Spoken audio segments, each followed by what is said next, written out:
with us here. Back with us here on Business Lunch. Now, freight container rates have risen sharply amidst the Red Sea crisis. Now, Sonal is standing by with a complete timeline on the details and the impact that it has had on exporters. Sonal. Thank you so much for that. Well, that's of course the big story, right? Freight costs have surreptitiously increased multifold since the time Red Sea crisis has hit the global markets. Let's just map it for you now, because that has been the case for a long time. Since the time Houthi rebels, they launched armed drones in the region, and since then it's been a one-way move.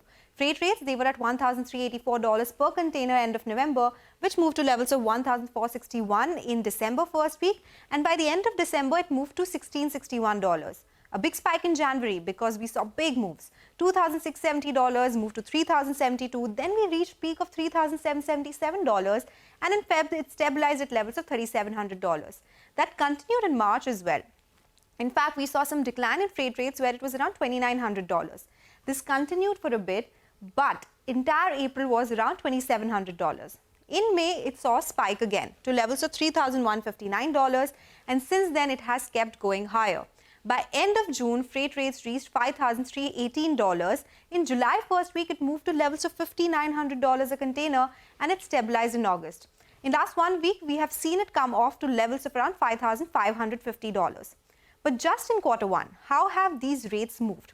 The Composite Index suggests an increase of 87%. In fact, individual routes now from Shanghai to Los Angeles, there the rates are up 80%. From Shanghai to Rotterdam, they are up 137%. From Shanghai to New York, these rates are up 60%. Have Indian exporters seen an impact of the freight rate hikes? Yes, they have. Let's talk about some examples. Reliance Industries said the cracks in refining segment were impacted due to higher freight rates and ultimately lower exports.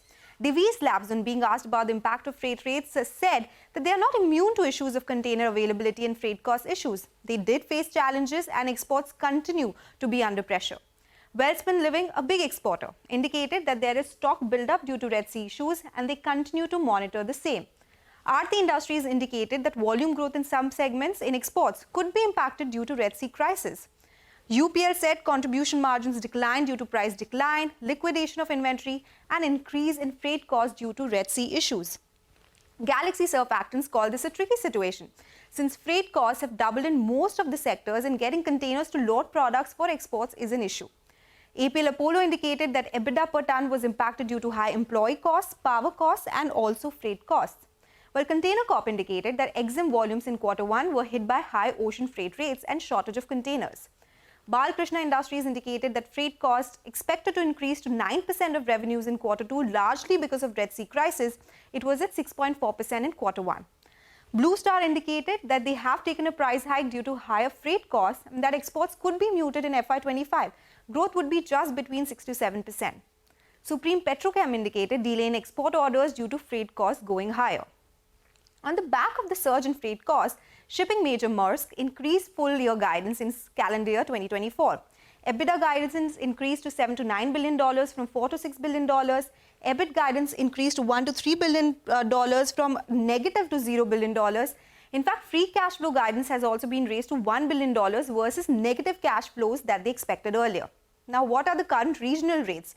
As on 18 July, Shanghai to Los Angeles, which was at 7,512, has come down to around 6,500 in August. For Shanghai to Rotterdam, it has come down to levels of $7,900. And Shanghai to New York, from $9,400, it has come down to around $8,900. Just last week, Maersk indicated that growth in second half could slow down for container volumes from 7% in first half to around 4 to 6% in the second half that they are talking about. They also indicated maybe shipping disruptions could last until the end of this year. If that does happen, exporters could continue to see an impact.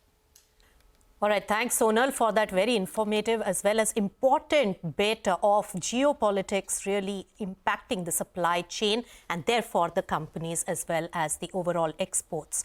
Now,